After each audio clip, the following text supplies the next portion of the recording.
మరి మనము నిన్నటి దినమైతే చాలా వేడి, చాలామంది అలసిపోయారు.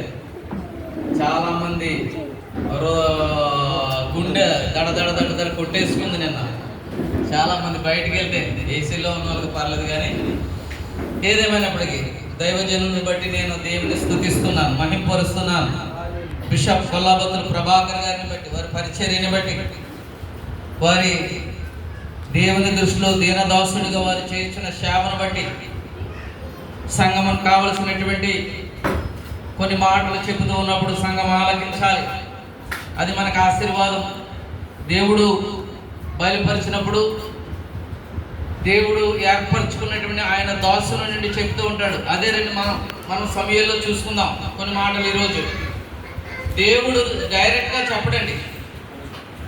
దేవుడు ఒకరిని ఎన్నుకుంటాడు, వారికి దర్శనమిస్తాడు, వారితో మాట్లాడుతూ ఉంటాడు. పూర్వకాలంలో మనం చూసినప్పుడు బాలుడైన సమూయేలు చిన్నతనంలోనే దర్శనమిచ్చాడు. దేవునికి అన్నీ తెలుసు, సర్వాంతరయామి, దేవునికి స్తోత్రం. అలాగా ప్రభాకరయ్య గారిని మరి కొన్ని సంవత్సరముల క్రితం ఎన్నుకొని చీపురుపల్లి, చింతపల్లి, ఇంకా చాలా ఆ యొక్క ప్రాంతాలకు స్టార్ట్ చేసినటువంటి సేవ మధ్యలో వదిలేసి ఇక్కడ మాకు బాగా సంఘం కట్టబడ్డది కదా అని ఉండలేదు. ఆయన ఎంతసేపు మిమ్మల్ని బాధ పెడుతూ ఉంటాడు. గొలుసు ప్రార్థన చేయండి ప్రతి విషయంలో. అదే నాకు బలం. ఆయన పొగటానికి చెప్పట్లేదండి. దేవుని దాసులు చూసి నేర్చుకోవాలి. అనేక మంది మరి చెబుతూ ఉంటారు, ప్రభాకరయ్య గారి సేవ చాలా హార్డ్ వర్క్ అండి, మేము చేయలేము. మేము ఏదో అలా నామకాకి వెళ్ళి ఆయన కూడా రమ్మంటే కలిసి వచ్చేస్తాం నాకులేగా.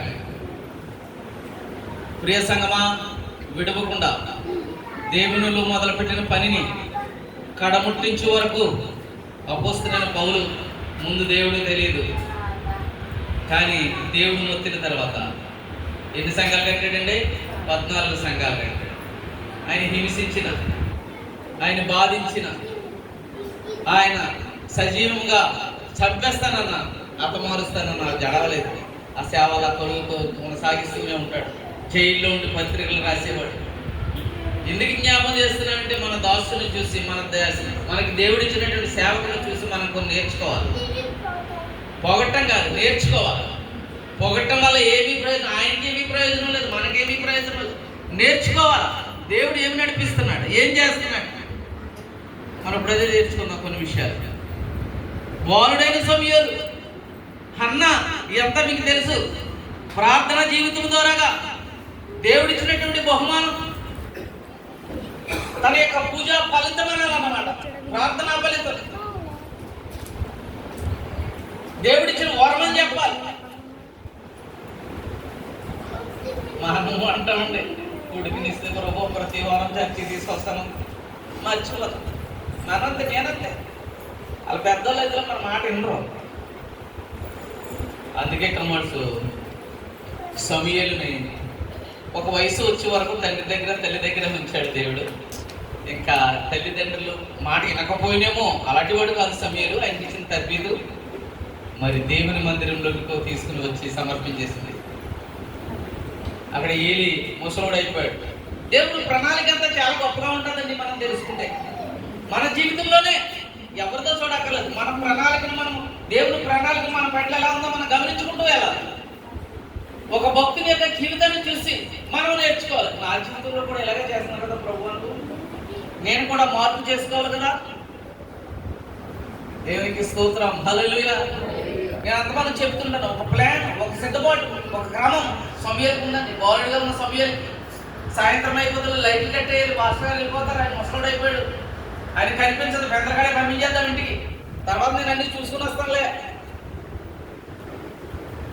ఆ మాటలు బట్టి చూస్తే మనకు అర్థమవుతుంది. ఆ లైట్లన్నీ ఆర్పేసేవాడంట. అంటే లైట్లు ఆర్పడం అంటే ఏంటంటే అన్ని చక్క పెట్టుకున్న తర్వాత లైట్లు ఆరుతారు కదా. అవన్నీ అక్కడ రాయబడలేదు, కానీ ఆ దేవాలయంలో, ఆ చక్కటి ఆ మందిరంలో, ఆ శిలోహ మందిరంలో, చాలా పవిత్రమైన మందిరం. సమూయేలు అక్కడ నుండి తర్బీదు చెందినటువంటి వాడు సమూయేలు. ఆ సమూయేలు ముసలివాడయ్యే వరకు కూడా ఎలా ఉన్నాడో మనకు సమూయేలు మొదటి గ్రంథంలో మనం చూస్తాం. కొన్ని వివరాలు చెప్తాను, ముందు ఇంట్రడక్షన్ ఇచ్చేస్తాను, ఎందుకంటే మనకు అర్థం అవ్వాలి. వాక్యం చదువుతుంటే వాక్యాన్ని మనం గుర్తించుకోం, ఈ మాటలే గుర్తించుకుంటాం. సమూయేలు ఏ వయసులో మాట్లాడాడండి? బాలుడిగా ఉన్నాడు. దేవుడు మనం చేస్తున్నటువంటి పొరపాటుని వాక్యాన్ని బట్టి తెలుసుకోవాలి. అంటే సమూయేలుకి ఆయన ఆలయంకి వచ్చిన తర్వాత పోనీ 7 సంవత్సరాలు 8 సంవత్సరాలు 10 సంవత్సరాలు ముందాం పోని అంటే 10 సంవత్సరాలు ఉన్న పిల్లోడితో కూడా దేవుడు ప్రత్యక్షం అవుతాడా? అయితే మన మధ్యనే మనకు దొరుకుతాడా దేవుడు? అంటే మనం అనుకునేది అదే, పెద్దవాళ్ళమైన వెళ్ళి మన పిల్లల కోసం ప్రార్థిస్తే మనకు ప్రత్యక్షం అవుతాడు అనుకుంటున్నాం, కానీ చిన్న బిడ్డల మనసును చూస్తాడు, నువ్వు నేర్పినటువంటి విధానాన్ని చూస్తాడు. అవి తీసుకురావట్లేదు. ఎవరికైతే దేవుడు ప్రత్యక్షం అవుతాడో వాడిని దేవుడి దగ్గరికి బహు తక్కువ నడిపిస్తాం. అంటే మనకే కనిపిస్తాడు, మన ప్రార్థనే ఉంటాడు. నేను ఇంత ప్రసంగం ఏం చేయాలి, మనం ఆలోచన చేసుకోలేదు. అంతే, మన బిడ్డల పట్ల మనం ఏం చేస్తున్నాం, పెద్దవారమై ఉండి ఎక్కడెక్కడ తప్పు చేస్తున్నాం, మన బిడ్డలకు ఎక్కడ మైనస్ అవుతుంది. ఇది నా సొంత మాటలు కాదండి, దేవుడు బయలుపరుస్తున్న మాట. నేను ఏదో మాట్లాడడం వచ్చి దేవుడు ఏదో మాట్లాడుతున్నాడు. దేవునికి స్తోత్రం. హల్లెలూయా. కాదంటారా? ఏలికి కుమారులు లేరా? ఎల్కానా యొక్క కుమారుడు, హన్నా యొక్క కుమారుడు సమూయేలు. ఏలి యొక్క భార్య పేరు ఇక్కడ రాయబడలేదు. ఎందుకో తెలుసా? ఆమెలో ప్రత్యక్షత లేదు. రాయబడ్డదా? సమూయేలు యొక్క తండ్రి పేరు మొదట్లో రాయబడ్డది, తర్వాత రాయబడ్డదా? చూడండి, గమనించాలి. ఎప్పుడు ఒకటే. సమూయేలు గ్రంథం ప్రకటిస్తున్నట్టు అన్నా గురించి చెబుతూ ఉన్నట్టు సమూయేలు గురించి అన్నీ కరెక్టే, కానీ ఇందులో ఉన్నటువంటి సారాంశము, అందులో దాగి ఉన్నటువంటి విషయాలు మీరు తెలుసుకోవాలి. అక్కడ తల్లి యొక్క ప్రత్యక్షత, ఏలి యొక్క కుమారుల దగ్గర తండ్రి మాత్రమే, ఆయన యాజకుడు.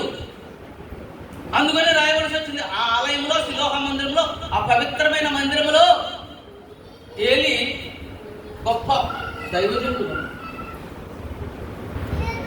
ఎలాగైతే మన బిషప్ గారు ఉన్నారో అలాగా కొన్ని సంఘాలకు, లేకపోతే దూరం ఉన్నటువంటి ఆ క్వార్టర్స్ ప్రేయర్స్కి ఇది ఒక సంవత్సరానికి అందరూ ఇక్కడికి వచ్చి ఆరాధన చేసుకునేటటువంటి స్థలం. అది అంత పవిత్రమైన స్థలం. అది అక్కడ ఎన్నో అద్భుతాలు జరిగాయంట, ఎన్నో ఆశ్చర్యకార్యాలు జరిగాయంట సమూయేలు పుట్టకముందు.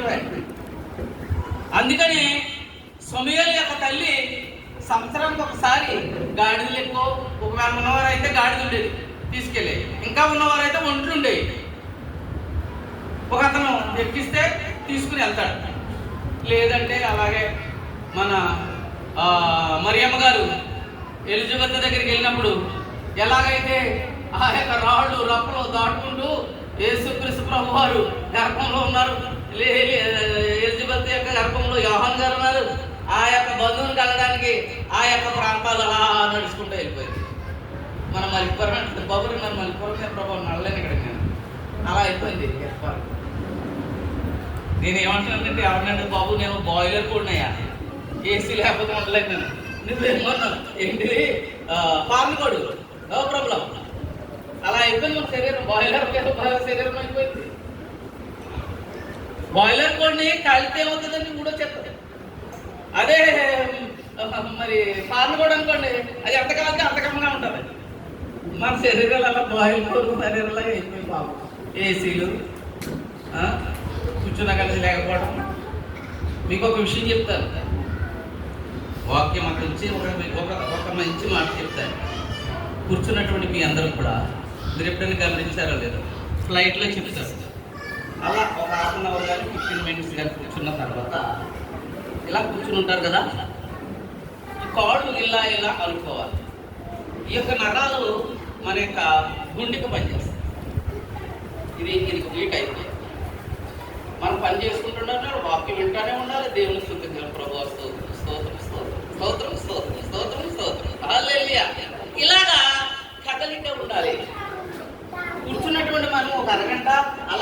ఉంటే మొత్తం మన సర్క్యులేషన్ ఆగిపోతుంది. ఆ నరాలను చెల్లి బ్లడ్ ఆగిపోతుంది. మనం దేవుని స్థుతిస్తూ మీరు అప్పుడు లెక్కేసుకోవాలంటే అబ్బా ఎన్నిసార్లు దేవుని స్తోత్రం చెప్పని ఎన్నిసార్లు చేసుకోవాలి. దేవునికి స్తోత్రం, హల్లెలూయా. ఇటువంటివి ఇలాంటి చిన్న చిన్న చితకాలే కానీ దేవుల్లో ఆత్మీయతగా ఎదగబడతాం, ఆరోగ్యంగా ఉంటాం. దేవునికి స్తోత్రం. అలాగా అక్కడ విద్యాభ్యాసాలు నేర్చుకున్నటువంటి సమయాలు ఎలా అయిపోయాడండి. దేవుడు ఎప్పుడైతే సమయాలకి దేవుడు దర్శనం ఇచ్చేసరికి పాస్టర్ గారు దైవజనులు అయ్యో ఎంత గొప్ప ధన్యత, ఎంత గొప్ప ధన్యత. 3వ అధ్యాయంలో చూడద్దు, తర్వాత రాసుకోండి. 3వ అధ్యాయంలో ఆకారం ఉంటుంది. అప్పుడు దేవుడు ఆ శిలోహ మందిరంలో ప్రత్యక్ష అవుటకు అరుదంటాడు. తరచుగా దేవుడు ప్రత్యక్షం అవడంలే. ఎందుకంటే ఈయనేమో ముసలోడు అయిపోయాడు, కుమారుల యొక్క అల్లరేమో పెరిగిపోయింది. ఆలయంకి వస్తున్నటువంటి జనము సిరాకు పడుతున్నారు, ఇసుక్కుంటూ ఉన్నారు. ప్రియ సంగమా, నేను ఇంకొక ప్రసంగంలోకి వెళ్ళాలి, కానీ సమూయేలు గురించి చెప్పుకున్నాను. నేను సమూయేలు ఎంత చక్కగా తల్లి ఇచ్చినటువంటి తరబీతు ద్వారాగా, తల్లి ఇచ్చినటువంటి ఆ చక్కటి ప్రార్థనా జీవితం ద్వారాగా ఆ యొక్క ఏలి దగ్గర పెరుగుతూ ఉన్నాడు, యాజకుడి దగ్గర పెరుగుతూ ఉన్నాడు. కుమారులు కూడా యాజకులే కనుక, అంటే ఆ సమూయేలు మీద బాగా పెద్దోళ్ళు. అందుకనే చెప్తున్నాను, వాక్యంలో కూడా ఉంది. ప్రియ సంగమా, మొక్క ఎంగనది మాను ఎదుగుదల, ఇది అందరికీ మనకు తెలిసిన విషయం. మన బిడ్డలను చిన్న పిల్లలుగా ఉన్నప్పుడే యేసుక్రీస్తు అనే బండనేసి కొట్టాలంట. దేవునికి స్తోత్రం, హల్లెలూయా. కొంతమంది అంటారు, ఒరే రాసుకుని పూసుకుని తిరుగుతున్న వాడు బుద్ధులని నీకు వస్తాడా అంటారు. అలాంటి అలా కాదు. మన పవిత్రుడును, మన రక్షకుడును, మన దేవుడైనటువంటి యేసుక్రీస్తు బండనేసి కొడితే మన బిడ్డలు ఆశీర్వదించబడతారు. అలాగే ఈ సమూయేలు ఆశీర్వదించబడ్డాడు. ఆశీర్వదించబడిన సమూయేలు ప్రియ సంగమా మరి పెద్దవాడై మరి దేవుని యొక్క సేవ చేస్తున్నట్టుగా, చిన్నతనంలో ఏ విధంగా అయితే దేవుడు డైరెక్ట్గా మాట్లాడేవాడు, ఆయన పెద్దవాడైపోయినప్పుడు దైవజనులాగా దేవుని సేవ చేస్తూ ఉన్నప్పుడు మీకు అర్థమవడం వరకు దైవజనుల ఒక విషయం నేను చెప్తున్నాను. ప్రత్యక్షంగా ప్రతి దానికి ఆలయంలోకి వెళ్ళి, ప్రార్థన స్థలంలోకి వెళ్ళి, ఆయన సొంత తెలివి చేత కాకుండా ప్రభు దగ్గర ప్రార్థించేవారు సమూయేలు. మరి సమూయేలును చూడండి, ఒక కంపెనీలో పనిచేస్తుంటే ఎవరు ఏదొచ్చి అడిగినా మేనేజర్ని కాకేస్తారు, లేకపోతే పిఎని కాకేస్తారు. చూడు ఏం కావచ్చు, వీళ్ళ గురించి కొంచెం ఎంక్వైరీ చేయి, వీళ్ళు జీతం పెంచాలంట, ఇది చేయాలంటే వాళ్ళకి ఒక చెప్తారు. అలాగే దేవుడి దగ్గరకు వచ్చినటువంటి ప్రతి విజ్ఞాపనను కూడా ఏం చేసేవాడంటే సమూయేలు నమ్మకమైన వాడు దేవునికి, యెహోవా దేవునికి నమ్మకమైనటువంటి వాడు. కొంతమంది అంటారు కదా, ఎందుకంటే అర్థం అవడం చెప్తున్నాను సుమా, మేనేజర్ని కలవండి, మేనేజర్ మీతో మాట్లాడండి, గద్దర్ నాగేశ్వరరావు దగ్గరికి వెళ్ళండి, ఆయనతో మాట్లాడితే ఆయనతో మాట్లాడండి, అలా చెప్తా ఉంటారు. లేకపోతే ఎమ్మెల్యే దగ్గరికి వెళ్ళండి, ఇలా చెప్తారు. అలాగే దేవుడు ఎన్నుకున్నటువంటి వ్యక్తి సమూయేలు. ఏదైనా ఉందంటే ఆయన దృష్టికి, దేవుని దృష్టికి డైరెక్ట్గా తీసుకురావాలంటే సమూయేలు రావాలి. ఏదైనా ప్రారంభించాలంటే దైవజనుడైన సమూయేలు రావాలి, ప్రవక్త అయినటువంటి సమూయేలు రావాలి. ఆ ప్రత్యక్షత అక్కడికి వస్తుంది, దేవుని యొక్క ప్రత్యక్షత అక్కడికి వస్తుంది. దైవజనుడు వచ్చినప్పుడు ఏముందంటే ఆయన ఏంటి బలహీనుడు, ఆయన రావాలా, మనం ప్రార్థన చేయలేదు అనేవాళ్ళు కూడా కొంతమంది ఉంటారు. అలాగే చేశాడు దావీదు మహారాజు. నతానీలు ప్రవక్త అవడానికి దావీదు సేవకుడు సంచుడు ఇలా తగిలించుకుని వస్తా ఉన్నాడంట. వస్తా ఉంటే దావీదు మహారాజు దేవుని తెలిసినటువంటి వ్యక్తి, దేవుని హృదయం తెలిసినటువంటి వ్యక్తి. అయ్య బాబు ఏంటి పార్సగా వస్తున్నారండి, కొలబద్దులు ప్రభాకర్ గారు బిషప్ గారు వస్తున్నారండి అని జడిచిపోయాడు అనమాట. ఏంటి వచ్చారు, అవును నీ గురించి చెప్పడానికే వచ్చారు. దేవునికి స్తోత్రం. హల్లెలూయా. అతను రాజు, దావీదు రాజు, కానీ ఎదురెళ్ళి అడుగుతూ ఉన్నాడు. పాస్టర్ గారు ఏంటి అలా వచ్చారేంటి? భయం ఉంది ఇల్లు. దైవజనుడు ఎప్పుడు వస్తాడంటే, ప్రవక్త ఎప్పుడు వస్తాడంటే ఆయన ప్రవచనం పలకడానికి వస్తాడు. అడిగినప్పుడు చెప్పినప్పుడు ఒప్పుకుంటాడు. నిజమే, నేను చేసింది తప్పే. మరలా అయిపోయిన తర్వాత తప్పు తెలుసుకుని దేవుని మందిరంలో మొక్కి సమూయేలు కాదు సొలొమోను దేవుడు అనుగ్రహించిన తర్వాత మళ్ళా వస్తాడు అదే సంచి తగిలించి పాస్టర్. దేవునికి స్తోత్రం. దైవజనుడి మాట వినినప్పుడు ఆశీర్వాదాలు జరుగుతాయి, గొప్ప కార్యాలు జరుగుతాయి. ఆ యొక్క దైవజనుడి మాటలు కాదండి, దేవుని జీవం గల మాటలు. దేవుడు డైరెక్ట్ గా నీతో మాట్లాడకుండా దేవుని దర్శనం ద్వారా నీకు బయలుపరుస్తూ ఉంటాడు. ఆ మాటలు మనము తీసుకోవాలి. ఒకవేళ నాకులాగా ఆయన పెద్ద బిల్డింగ్ ఉండకపోవచ్చు, నాకులాగా 4 కార్లు ఉండకపోవచ్చు, కానీ ఆయనకు దేవుని దర్శనం ఉన్నది. దేవుని యొక్క మాటలు ఆయనకు వినిపిస్తూ ఉన్నాయి. సమూయేలుకు అలా వినిపిస్తూ ఉన్నాయి. ఏ విషయమైనా సరే సమూయేలు దేవుని దగ్గర ప్రార్థించావు. ప్రియ సంగమా, ఇజ్రాయేలు దేశానికి, యెరూషలేము దేశానికి మొట్టమొదటి రాజు ఎవరండి? ఎవరమ్మా? పాస్టర్ గారే చెప్తే ఎలా కుదురుతుంది? అందరూ చెప్పాలి. సౌలు ఆ దేశంలో కింగ్, మొదటి రాజు. ఎవరు అభిషేకించారు? మనం ఈ కథగా అయినా అంతే. ప్రవక్త అయినటువంటి సమూయేలు దేవుడు చెప్పాడు. సమూయేలు చెప్తాడు దేవుడితో, ప్రభువా ఇలా అందరూ కూడా ఎవరినక్కడ పెట్టుకున్నాం? డేవిడ్ గారిని పెట్టుకున్నాం. ఈ చర్చికి ఒక యాక్టివ్ పర్సన్గా, ఒక ప్రెసిడెంట్గా ఈ డేవిడ్ గారు కావాలి. వీళ్ళందరూ అడుగుతున్నారు, వీళ్ళందరూ అడుగుతున్నారు, డైరెక్షన్ పని చేయట్లేదా? ఏమో వీళ్ళందరూ అలాగే అడిగేస్తున్నారు, ఆయనే కావాలంట. మొత్తం అంతా భోజనాలు పెట్టాలన్నా, ఏమి ఇవ్వాలన్నా, ఏం చేయాలన్నా, చర్యలు ఎలా పాడాలన్నా ఆయనకి ఇచ్చేయమంటున్నారు.